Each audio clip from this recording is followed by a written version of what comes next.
My name is Amanda.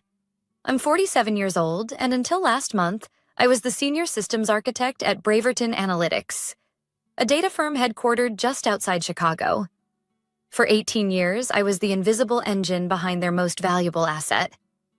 A custom-built, self-healing database system that processed $650 million in annual contracts.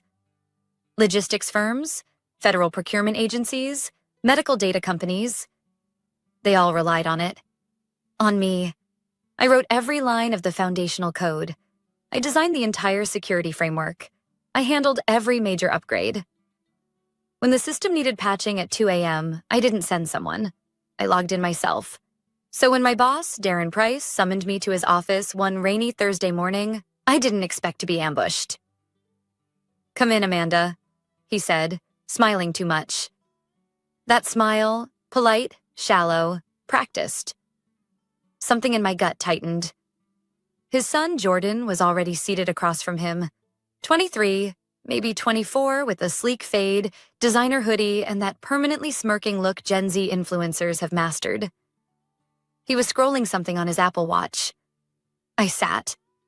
Darren folded his hands on the desk like a pastor delivering bad news gently. "We've been talking about the future of Braverton, Amanda," he began, "and we think it's time to modernize. Fresh blood, fresh ideas." I nodded slowly. "Okay, what does that mean?" He smiled wider. "Jordan just finished his master's in digital innovation, top of his class. He's going to be joining the tech division, shadowing you for a while." I glanced at Jordan. He didn't look up. "Shadowing me?" I asked, careful not to let my voice crack. "For now," Darren said quickly. "Eventually, we'll transition him into a more strategic role. You've done amazing work, Amanda. You've built this place from the inside out, but we can't keep running on legacy systems. Jordan's got ideas about blockchain integration, full AI automation, machine-led project ops." I blinked. "We already run 3 active machine learning models. I built them." "Exactly," Darren said, as if that proved his point. "But the world is changing fast.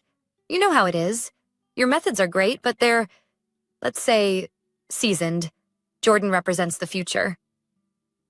I nodded, lips pressed tight. "I'm sure he'll be a great fit." Darren beamed. Jordan still hadn't looked at me. I walked out of that office with a calm face and a boiling stomach. I'd been here since before Darren even bought the company outright. I remembered when Braverton had folding chairs and shared logins. I remembered the long weekends rebuilding systems after blackouts, doing emergency patchwork with a flashlight and an old ThinkPad. And now I was being seasoned out. That was the first crack. 2 days later, Jordan was given full admin credentials to the central system. Darren didn't even ask me first. He just sent a casual memo. "Let's get Jordan onboarded to the core framework so he can start learning architecture." Learning architecture. Like it was just instructions on a YouTube tutorial. I watched Jordan stumble through basic documentation. He didn't know the difference between a dynamic table and a static array. He once tried to rerun a backup script from a test environment. Live. Thankfully, I had installed invisible safeguards, protocols I'd written myself years ago after watching a junior dev accidentally wipe a sandbox server during onboarding. Jordan didn't know those safeguards were even there. Every day I watched the system I had spent 18 years perfecting be fumbled like a toy in the hands of someone who thought data migration meant dragging folders to Dropbox. Still, I smiled. I trained, I documented, but I also started watching the access logs. Jordan was logging in late at night, making changes he didn't understand, poking around in modules he wasn't cleared to modify. I knew what was happening, even before the words were said out loud. Last Friday, Darren stopped by my cubicle with a box in his hands. "Hey, Amanda, can we chat for a second?" I stood slowly. "Of course." We walked into conference room 3A. It was empty except for a small stack of papers on the table. "Let's sit," he said, still with that pastor's smile. I did. "This is hard," he began, "but we've made a decision. Effective immediately, Jordan will be stepping into the senior systems architect role. We'd like to transition you into a part-time consultancy. I kept my face still. I see. You've been incredible. Seriously, but the board wants forward motion and… I understand, I said. He relaxed. You do? I smiled gently. Absolutely. Jordan's got fresh ideas. He's the future. He exhaled, grateful.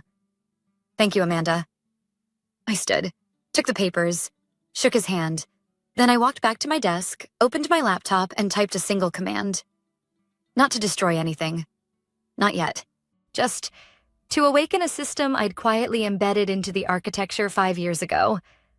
A failsafe designed to protect Braverton's data from hostile intrusions, cyber attacks, or, in this case, reckless incompetence.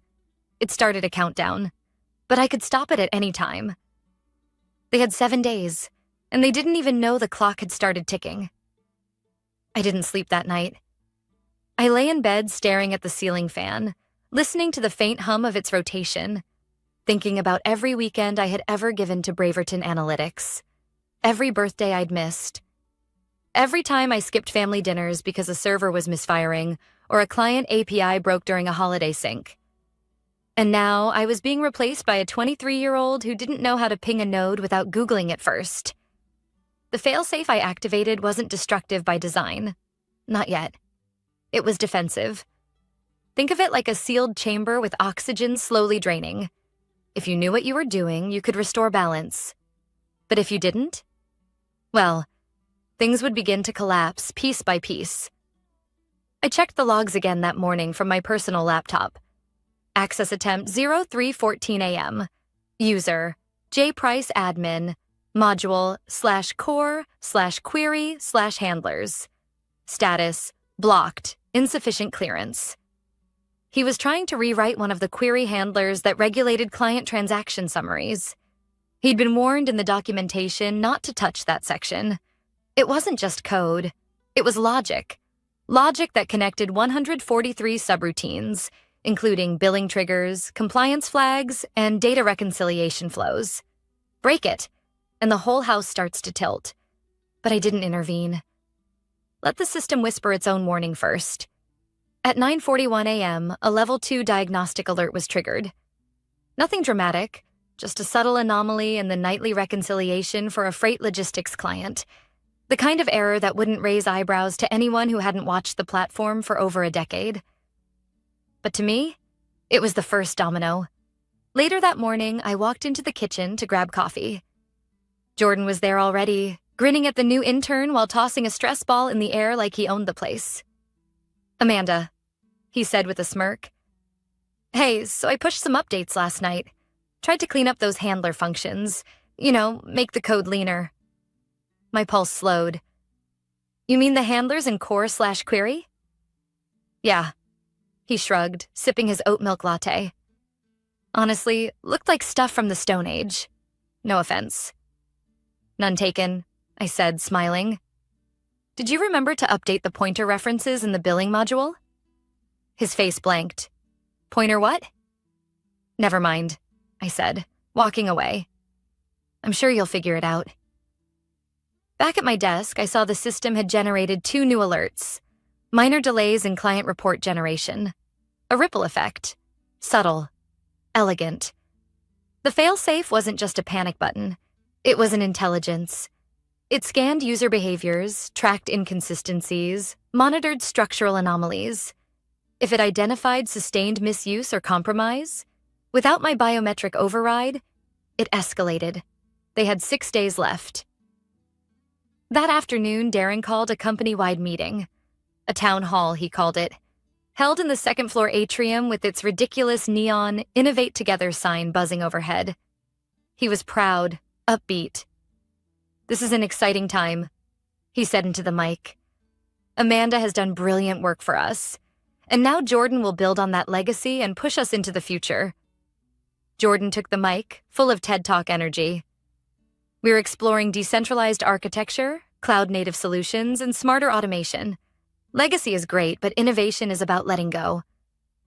Everyone clapped, except the engineering team. I saw Dan from DevOps glance at me, eyebrows raised. Priya from Data Security stared at her shoes. They knew. They just couldn't say it out loud. After the meeting, I got a Teams message from Dan. "You okay? This whole thing feels off." I typed back, "Don't worry. Everything is working exactly as designed." That night, Jordan attempted to run a batch overwrite to simplify data retrieval for a mobile client interface. Timestamp: 11:12 p.m. Result: error, recursive reference loop detected. System response: isolation of corrupt module. Secondary systems rerouted. The system was defending itself, quietly walling off the mess he created without his knowledge. But now the errors were surfacing. By Thursday morning, client support was fielding calls about slowdowns. Darren forwarded me a message from an insurance client complaining about delays in claim audits. I replied calmly, "Looks like some system-level changes caused timing drift. I'm happy to consult if needed." He didn't respond. The countdown moved quietly into day 3. And still, they didn't know the system had started building its own walls. Firewalls, sandboxes, containment zones. What they were slowly doing was locking themselves out. By Friday, Jordan had tried 5 new improvements, all of which triggered silent lockdowns. The failover servers rerouted automatically, masking the chaos from most clients for now. But under the surface, the system was starting to isolate its core, like a body identifying infection. I sat in my office Friday afternoon and opened my laptop again. Accessed a hidden log directory I'd created 6 years ago. Status: containment active. Integrity degrading. Countdown: 4 days. I closed the laptop slowly. Looked out the window. It was raining again. A part of me hoped they'd see it. That someone would stop Jordan. That Darren would realize what he'd done. But the other part? The one that had spent 2 decades being overlooked, undervalued, replaced? That part was just waiting for the system to do what it was always built to do. Protect itself. Even if that meant burning everything down to do it. By Monday morning, the first real cracks had begun to show. Not in the system. In them. A group of junior analysts from client support had flagged inconsistencies in 3 separate reports. Mismatched totals, duplicate timestamps, one record showing a negative transaction value, which should have been impossible. They sent the tickets to Jordan. He forwarded them to IT. IT escalated it to DevOps. DevOps sent it to me. Even though, officially, I wasn't part of the chain anymore. I opened the logs from my home terminal, sipping coffee in my kitchen while the sun climbed slowly through the clouds. The issues were minor, for now. Side effects of corrupted logic paths, triggered by Jordan's attempt to consolidate 4 distinct data layers into a single query string. It had saved milliseconds in speed, but at the cost of accuracy. In other words, he'd optimized the wrong thing. I sent a calm, concise report to IT. Recommend rollback of query 3AV3 to previous stable build. Logic conflicts with reconciliation subroutines could cause exponential data drift. No reply. At 10:04 a.m., Darren called. "Amanda," he said, trying to sound casual. "You have a second?" "Sure. You've seen the report issues, right?" "I have." "What do you think's going on?" "Best guess? Structural conflict. Possibly due to a recent code change that didn't fully integrate with our legacy layers." Pause. "We're not calling it legacy anymore," he said, almost chuckling. "It's the new system now." I smiled, even though he couldn't see me. "Of course, the new system." Another pause. "Can you come in for a few hours today?" he asked.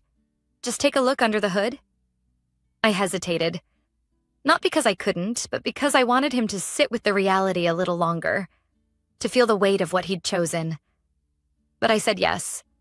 Calmly, professionally. I wasn't done yet. I arrived just after noon. The front lobby felt colder somehow. The receptionist, a new girl who didn't know me, asked me to sign in. I walked past rows of sleek open-plan desks where engineers wore headphones and tapped out quick lines of code, oblivious to the slow avalanche building beneath their feet. Jordan wasn't at his desk. Darren was in meetings. I sat down at an empty workstation, opened my admin console, and dove in. The failsafe had completed its second stage, self-containment. Key modules had begun to operate in isolation. External queries were timing out, though the user interface still showed dummy results, a function I'd programmed in years ago to mask internal failures during high-traffic testing periods. Smoke and mirrors. I checked the countdown. 2 days, 18 hours, 42 minutes. That's when I noticed something else. Someone was trying to find it. Not the core system itself, but the hidden modules, the embedded security architecture, the legacy protocols. Someone had been running backdoor scans, querying architecture maps, tracing old admin logs. They were close. I ran a trace. IP 10.25.3.41, Workstation 21B, internal, executive level. I walked upstairs and saw exactly what I expected. Todd, the CTO, Darren's right hand for 7 years. A man who once told me, "We need more automation and fewer human bottlenecks." He'd been silent through all of this, but now it looked like he was finally asking the right questions. I watched him through the glass, his brows furrowed, a legal pad filled with notes, an open email thread with Jordan, and at the bottom of his screen, my name. He knew I'd built something.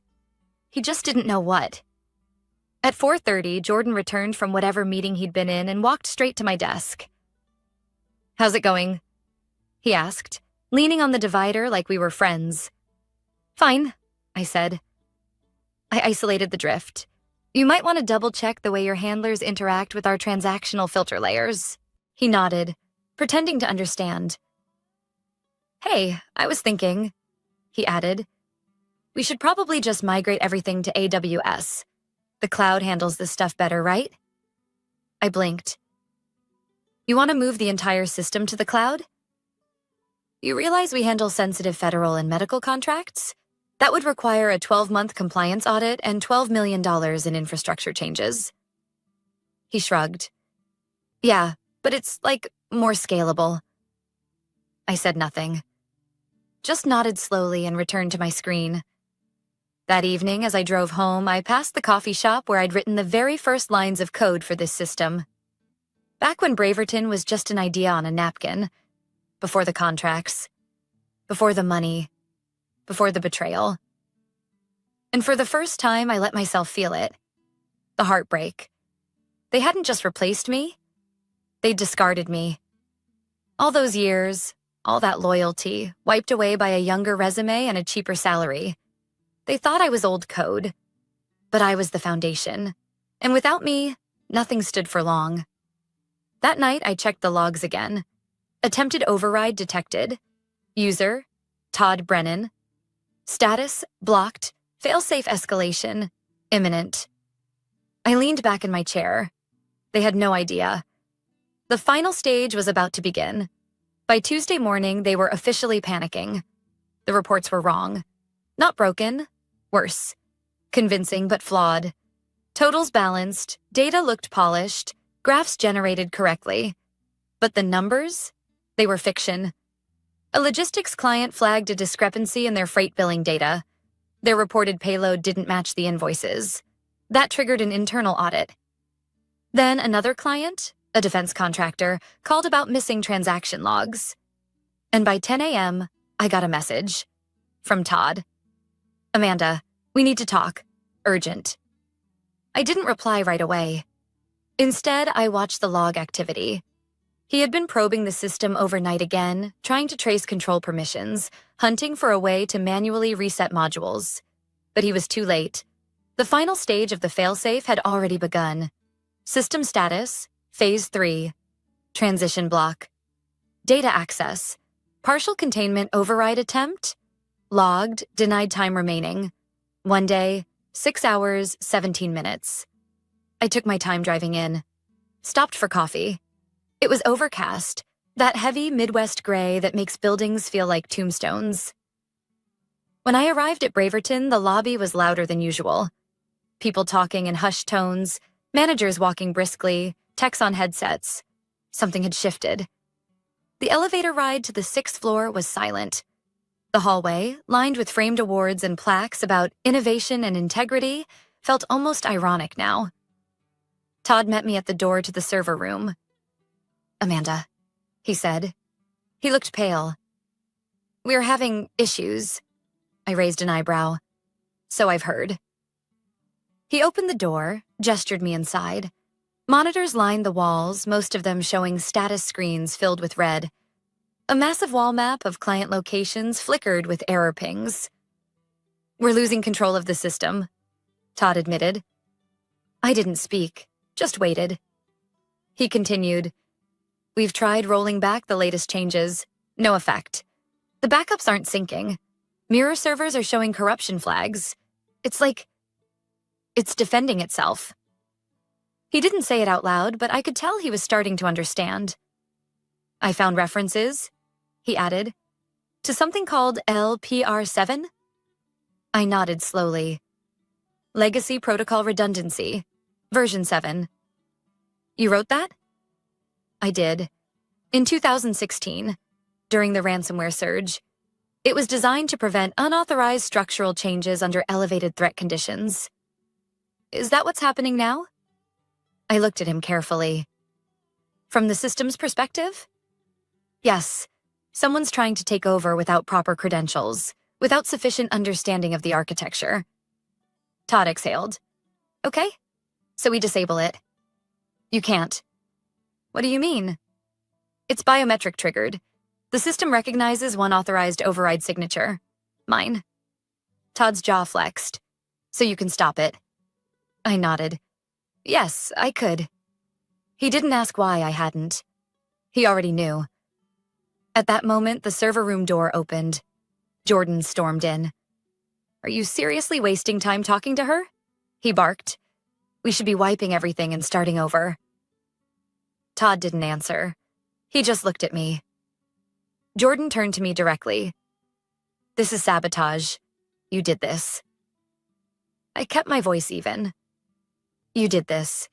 You pushed changes you didn't understand, broke structures you never learned, triggered a protocol you didn't even know existed." "I have a master's degree," he snapped, "and I have 18 years of experience keeping this system from collapsing." His eyes narrowed. "Then fix it." I looked at him. Really looked. Entitled, arrogant, convinced that his credentials were more valuable than wisdom. He didn't see me as a person, just an obstacle. "No," I said softly. "I think it's time you try running the system you wanted so badly." I left the server room. Todd didn't follow. Back at my desk, I logged in and checked the diagnostics again. Client alert volume. 6 times normal regulatory alerts triggered. 3 live transaction systems. Unstable time remaining, 29 hours, 12 minutes. Emails were flooding in. Subject lines like, "Urgent, missing reconciliation report." Error, "Cannot access back-end reporting tools." "Amanda, please advise ASAP." But I didn't respond, because for years I was the safety net, and they had decided I wasn't worth keeping. At 3 p.m., Darren finally called. "Amanda," he began, "I know you're upset, but we really need your help." I waited. "This thing Jordan started, it's gone too far. The board is breathing down my neck. We're losing clients by the hour. You built this system. Just tell me what we need to do." I stayed silent for a few seconds. Then, "You made your decision." "I didn't know," he said, voice cracking slightly. "I didn't realize how complex everything was." "No," I said. "You didn't care." A long silence followed. Then, quietly, "Are we going to lose everything?" I closed my eyes, thought about the long nights, the loyalty, the trust I'd given for free. Then I said, "That's up to the system now." I hung up. Tomorrow, at 5 p.m., the countdown would end. And whatever remained, or didn't, would speak for itself. By Wednesday morning, Braverton Analytics was on fire. Not literally, but close enough. The parking lot was already half full by 6:45 a.m. Executives who normally strolled in past 9 now sprinting across wet pavement with phones pressed to their ears.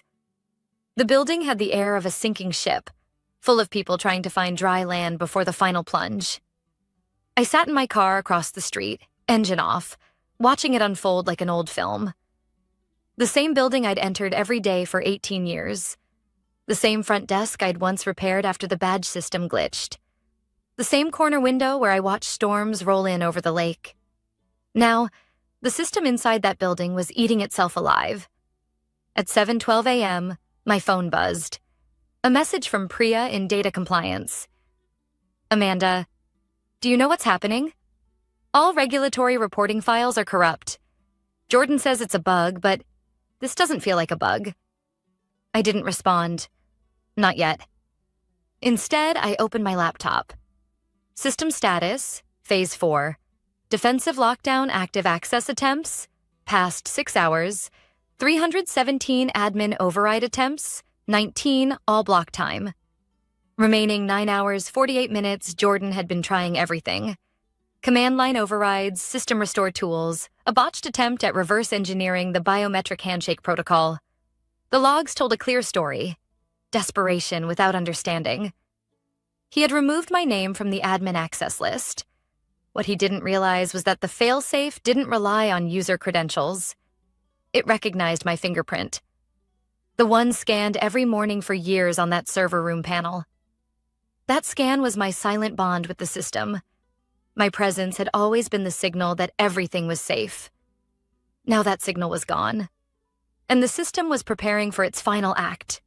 At 10:21 a.m., Braverton's largest client, Crestwell Logistics, formally terminated their contract. Their live dashboard had shown them the same shipment 6 times in a row with altered timestamps. A compliance red flag. They reported Braverton to the Department of Transportation's Digital Security Division within 30 minutes. By 11 o'clock, 3 more clients followed suit. At 11:36, I got the call. Not from Darren, from a number I didn't recognize. I answered. Amanda. A voice said quietly, "It's David Winthrop. I'm a partner at Red Elm Capital. We hold an equity stake in Braverton." I said nothing, just listened. "I understand you're no longer employed there, but we're being told that you're the only one who can help us." I took a deep breath. "With respect, Mr. Winthrop, that's not my responsibility anymore." He hesitated. "We know what they did, and we understand the gravity of what's unfolding, but we're willing to make it right. Compensation, equity, a seat at the table." I almost laughed. After everything, the betrayal, the replacement, the arrogance, now they wanted to buy back what they'd thrown away for free, but it was too late. They hadn't just lost a system. They'd lost trust, integrity, respect. I didn't reply. I simply ended the call and closed my laptop. At 1 p.m., I walked into the building for the last time. No badge needed. The system no longer locked me out. It just didn't respond. The biometric scanner at the server room was dark, already disengaged from core power. Inside, chaos buzzed like electricity. Every screen blinked with errors. Servers flashed amber. Backup drives spun without syncing. On the master terminal, a countdown clock glowed in bold red. Time remaining, 3 hours, 57 minutes. Todd stood nearby, staring at the screen like it might change if he willed it hard enough. "You did this," he said when he saw me. I didn't deny it. But I didn't admit it either. Because the truth was, they did this. Every line of faulty code, every ignored warning, every arrogant decision built the staircase to this moment. "I designed the system to protect itself," I said. "If you'd left it alone, it would have kept running." "Then stop it," he said. "You're the only one who can." I looked at him, and I thought about every time I'd been passed over, every meeting where my voice had been ignored, every moment where I carried the company in silence, unseen. And how in the end they didn't fail because of what I did. They failed because of who they became. "I'm not your employee," I said. I'm just legacy code. He opened his mouth, but I was already walking away. As I reached the door, I glanced back one last time. On the screen, the countdown continued. 3:55:12, 3:55:11, 3:55:10. And still, no one knew how to stop it, because the only person who ever did had already let go. I was home by 4:30 p.m. I didn't rush. There was nothing left to rush for. I made tea, sat on the back porch, and listened to the hum of cicadas rising with the early summer heat. The same porch where I'd spent weekends fixing code that no one else could understand. The same porch where I missed birthday parties and cookouts because the system needed me. And now? Now the system was about to speak for itself. I opened my laptop one last time. Failsafe protocol. Active final lockdown. Engage time remaining 00:29:43.